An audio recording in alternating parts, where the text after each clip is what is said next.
Pues vamos a empezar. O empezamos por los temas gordos de la actualidad, o empezamos por este análisis, este artículo de Martí Jiménez Mausbach en Economía Digital, que me ha parecido interesantísimo, me ha parecido muy, muy serio, porque tenemos que preguntarnos, después de la que está cayendo, por qué en España somos así y nos pasan las cosas que nos pasan. Si es que tenemos alguna torsión, algún defecto en el ADN o no, o es que realmente nuestras administraciones, nuestras normas, nuestros partidos políticos, pues tienen algún defecto de construcción, o alguna avería que se haya revelado con el tiempo. Ismael, que veo que te estás ya regodeando y preparando, enseñando los colmillos para meterle mano al tema. No, es que me hace gracia la conclusión de Martín. Es la solución de la corrupción política, sacar a los políticos del centro de decisión. Bueno. A ver, es verdad que esto... Eso va a costar más. Bueno, es una medida, la verdad, se me antojaba eficiente, por eso me reí, digo, claro, tal. Sí, es interesante, lo leía mientras estabas en la intro, pero solo habla de corrupción urbanística. El primer caso de corrupción política, que es cierto, el grueso de la corrupción tiene echa raíces en las administraciones municipales.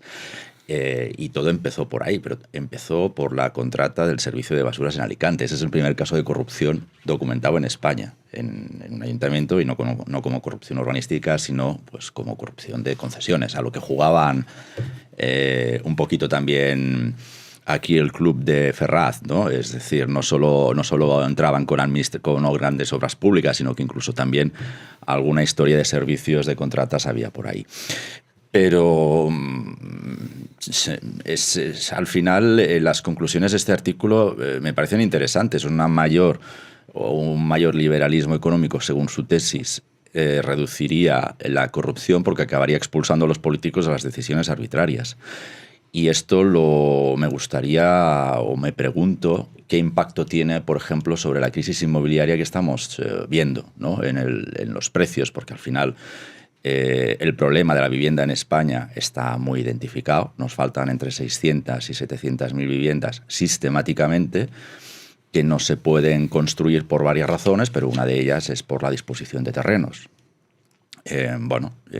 Precisamente los cambios de nomenclatura, ¿no? de los terrenos, de urbanístico, de usos, ¿no? Me quiero decir, siendo exactamente, pues es uno de los principales problemas que tiene España, y eso depende efectivamente de que los políticos decidan o no decidan, y según los datos que hemos visto de este estudio de la Universidad de Barcelona, literalmente de si pillan o no pillan. Por alusiones, aunque sean muy, muy lejanas, por lo que ha dicho Ismael de Alicante, Julián Larraz. Sí, desde luego el tema de la recalificación del suelo y la generación de suelo para adecuarse a la demanda tiene también otro problema endémico, y es los largos periodos de maduración que tienen. Es decir, la tesis que se defiende en el artículo es que la ley de oferta y demanda debería regular las necesidades de dónde se construyen los pisos, y esta situación choca con las décadas que cuesta la revisión de cada uno de los planes generales de ordenación urbana que tienen los municipios. Estamos hablando ahora, por ejemplo, en el caso de Benidorm, en la zona de Serra y Helada, de una indemnización de 330 millones de euros que puede asumir a tener que asumir el Ayuntamiento de Benidorm, y estamos hablando de una situación de hace más de 20 años. Es decir, el problema añadido que le dificulta a la generación de suelo es la enorme burocracia que lleva cada uno de estos pasos, también posiblemente para evitar que haya efectos perversos de corrupción en su diseño, pero desde luego provoca un ecosistema, una forma de gestionar el suelo que lleva a enormes problemas. En el caso de Valencia, por ejemplo, ya se sabía durante la época de Joan Ribó de la necesidad de generar más suelo. Llevamos 2 años de alcaldesa de María José Catalá y no se ha planteado una reclasificación para atender a esa demanda creciente de viviendas que hace falta. Se adecúan muy difícilmente las necesidades a las ofertas de suelo que se generan. Bernat. Sí, no sé mucho más que aportar sobre el tema de la corrupción de suelo. Pues eso está bien porque ya como no hay suelo, pues ya menos corrupción, ¿no? Entonces supongo que la limitación de nuevas licencias que hay en toda España, pues supongo que lo bueno es que se puede corromper menos, ¿no? Pero por suerte pues hay otros mecanismos fantásticos que la sociedad política moderna ha puesto en marcha, como son fondos para ERES, contratos públicos, AVE, en fin, y muchos otros, ¿no? Contratos audiovisuales, televisión, que por suerte pues están supliendo bien, ¿no? Lo que es el problema de suelo, al menos para aquellos que son corruptos y corruptores, ¿no? Entonces, bueno, es dentro del segmento de la corrupción, pues hay una diversificación pues que es de para aplaudir, ¿no? Bueno, pues esto era un poco bromas aparte, ¿no? Lo que pues hay una situación de corruptela que yo creo que es que, bueno, y sobre todo el extremo que a mí me preocupa más, que siendo corrupción la misma que nos viene azotando desde hace tantos años, ahora tiene un nivel de tolerancia muy grande, ¿no? Es decir, es que estamos viendo un caso de corrupción en directo donde la Guardia Civil ha cogido con las manos en la masa a una señora que es Ana Pardo de Vera, que era presidenta de Adif.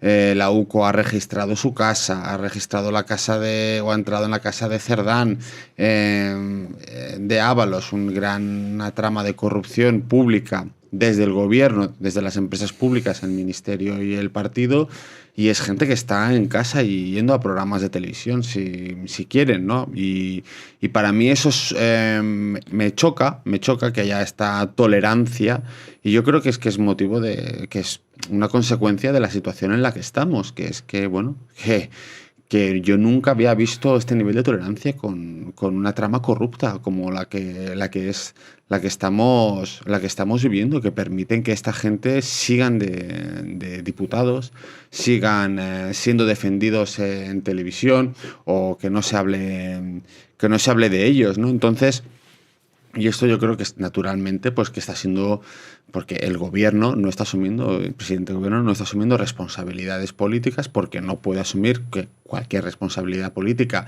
pasa por poner su puesto de trabajo en remojo, y como no quiere hacerlo, pues se siente obligado a lanzarse contra aquellos que le critican por ello, ¿no? Y entonces, por eso, la trama de corrupción siguen en sus casas y siguen siendo incluso defendidos o ignorados en ciertos medios de comunicación, lo que, lejos de desincentivar o disuadir a futuros políticos de corromperse, pues lo que está haciendo es incentivarlos, ¿no? Esta gente, este gobierno que venía a parar la corrupción, que venía a empoderar la transparencia, a mejorar la calidad institucional, lo que está haciendo es todo lo contrario, porque se ve que se puede hacer una utilización espuria de la ley, como estamos viendo con la ley de amnistía. Se puede hacer una utilización espuria de las instituciones, como es el Tribunal Constitucional. Se puede hacer una utilización espuria de Radio y Televisión Española, llenándole de ofertas informativas que solo tienen como misión defenderte a ti y atacar a los demás.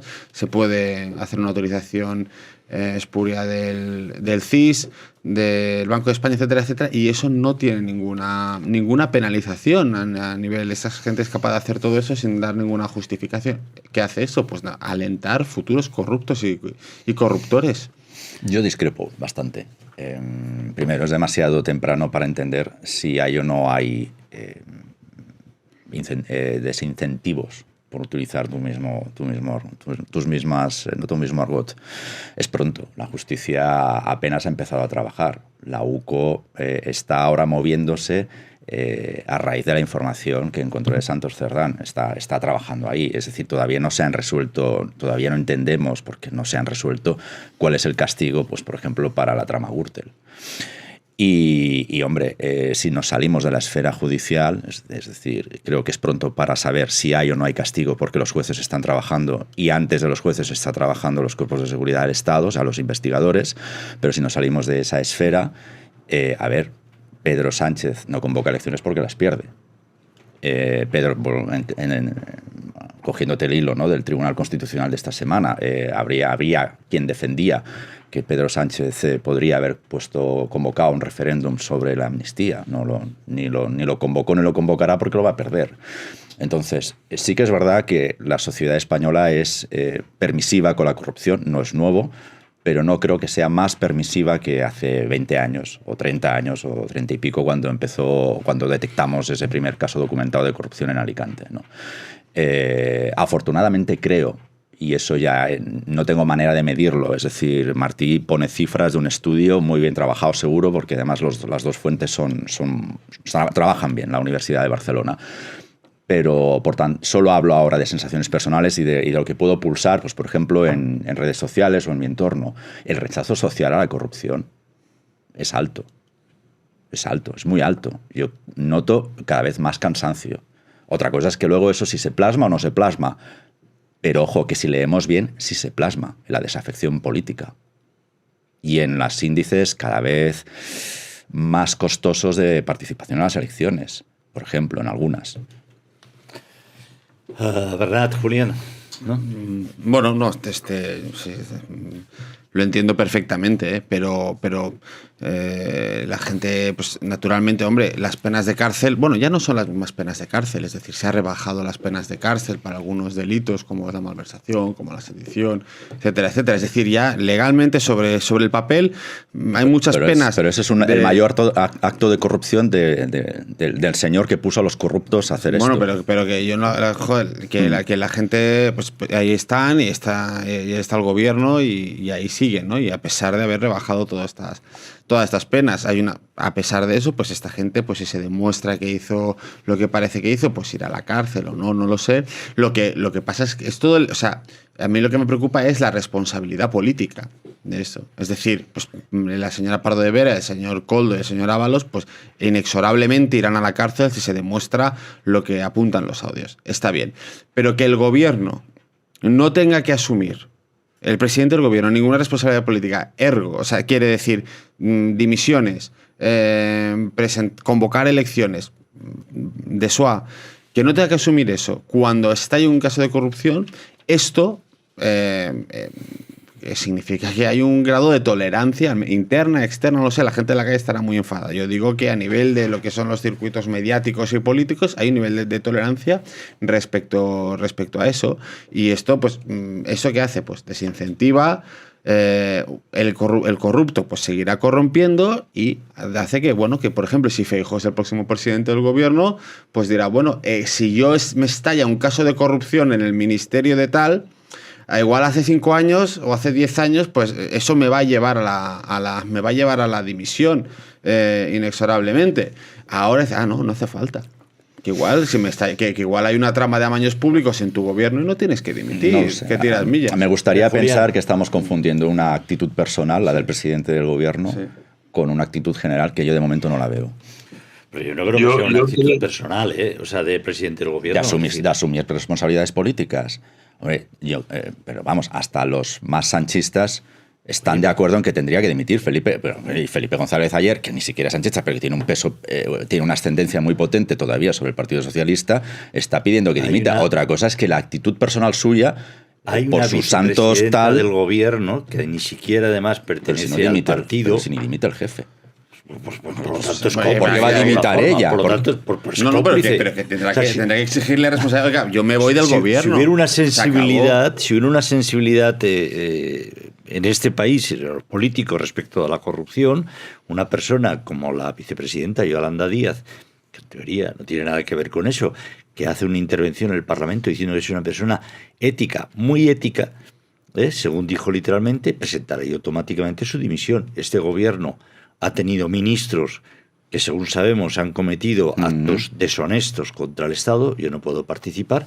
O sea, si usted no dimite, yo, como vicepresidenta de una formación que se declara muy ética, no podemos seguir participando en esto y presente usted su dimisión o yo me voy del gobierno. Si hubiera esa sensibilidad, ¿pero qué pasa? Pues que saben que... ¿Pero qué está pasando en Sumar, Juan? Si se están desintegrando. Pero eso ya es el siguiente capítulo. Bueno, Hombre, Pero ella es la vicepresidenta. Pero los argumentos de la gente de Sumar que se está segregando es precisamente la tibieza con la corrupción. No creo, que yo creo, bueno, sí. Pero que una persona de Compromís.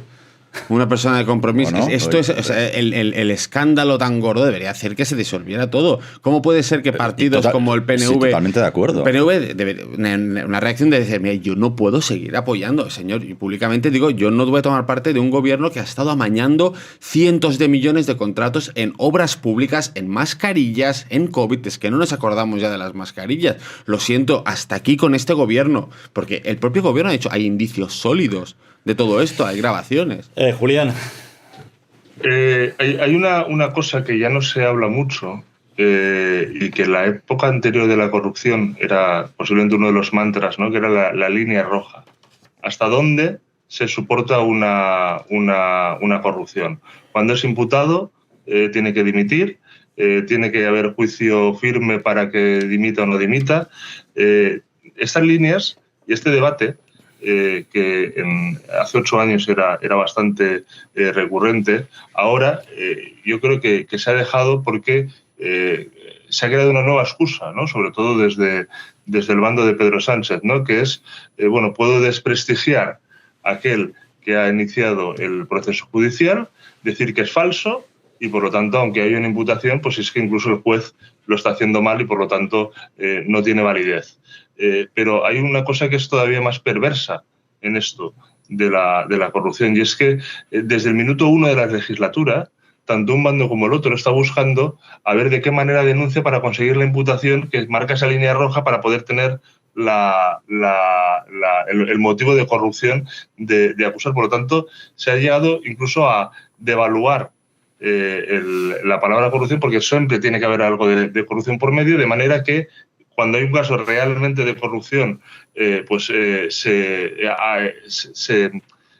pone al mismo nivel que aquellos que quizás no tengan esa base tan sólida. Lo que decía Bernat, por ejemplo, de las mascarillas es un escándalo mayúsculo. Que en el momento de confinamiento, de menor libertad, haya gente que se haya estado lucrando porque tenían el único negocio que tenían encima de la mesa, es desde luego motivo para que se tomaran decisiones, pero no ocurre.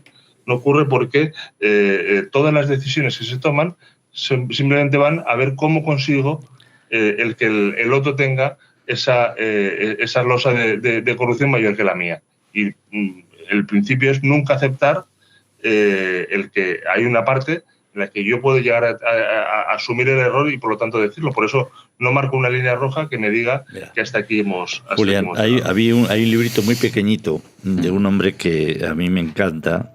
Bueno, hace tiempo que no escribe, o que yo por lo menos no le veo.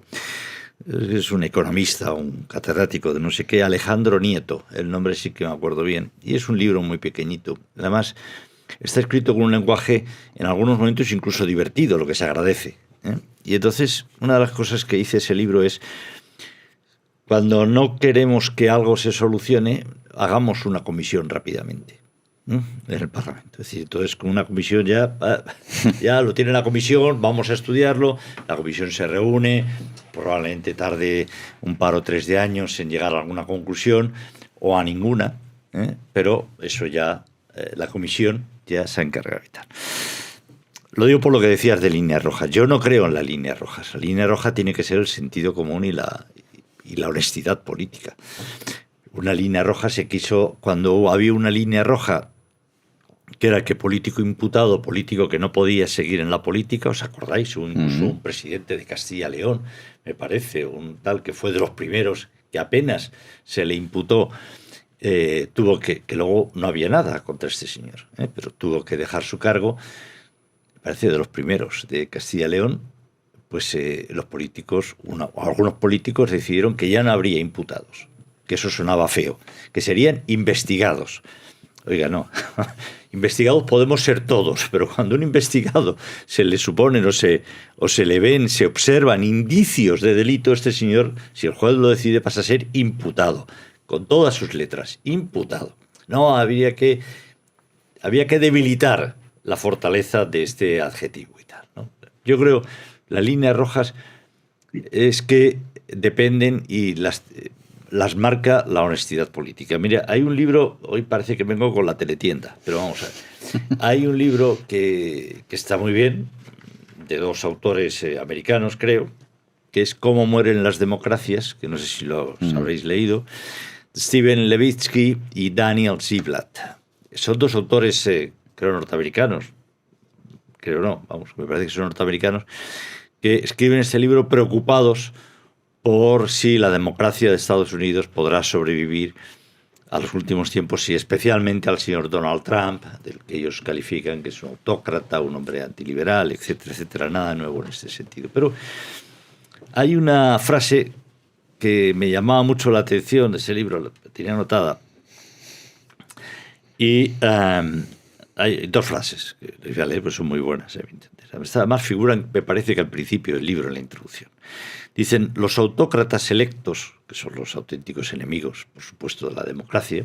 Cuando hablamos de corrupción no estamos hablando de democracia, ¿eh? Estamos hablando de defectos de la democracia. Dice, los autócratas electos mantienen siempre una apariencia de democracia. De hecho, la necesitan. A esta apariencia de democracia van destripando hasta despojarla de contenido. Estamos hablando de... Y luego dice... ¿cuál es el contenido? Pues es la Constitución, está escrito, ¿no? Dice, no.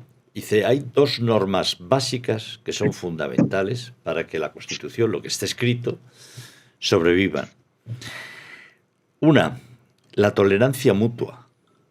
El acuerdo de los partidos rivales en aceptarse como adversarios legítimos. Y digo, uy. Y eso me puso ya enseguida, me despertó, me sonó todas las alarmas, porque si algo está ocurriendo en España, últimamente, la polarización, es esa descalificación del adversario, de la legitimidad del adversario para sustituirle al actual gobierno. Hay que levantar un muro. En Cataluña fue el pacto del Tinell, que la derecha y la extrema derecha, que ese es el rentintín, no llega a gobernar porque eso sería terrible. Esa deslegitimación del adversario debilita la democracia, la pone en solfa. Es como la luminosis de los edificios. La otra es la contención a la hora por parte de los gobernantes en desplegar sus prerrogativas institucionales. Son dos normas. Fíjate que dos normas tan abstractas, pero tan certeras si las aplicamos además al caso de España. La deslegitimación del adversario. El adversario no está capacitado, no puede sustituirme, porque yo lo deslegitimo. Y la otra norma, utilizo las prerrogativas institucionales para hacer lo que me salga de las narices. Prórrogas presupuestarias, ley de la amnistía, etcétera, etcétera, etcétera. Tenemos un peligro. Tenemos una democracia en peligro, en otros países también, pero en España también. Y rememoraba el libro pensando hoy en la plaza y bueno, quería compartirlo con todos ustedes. Ya digo, creo que voy a cerrar la teletienda.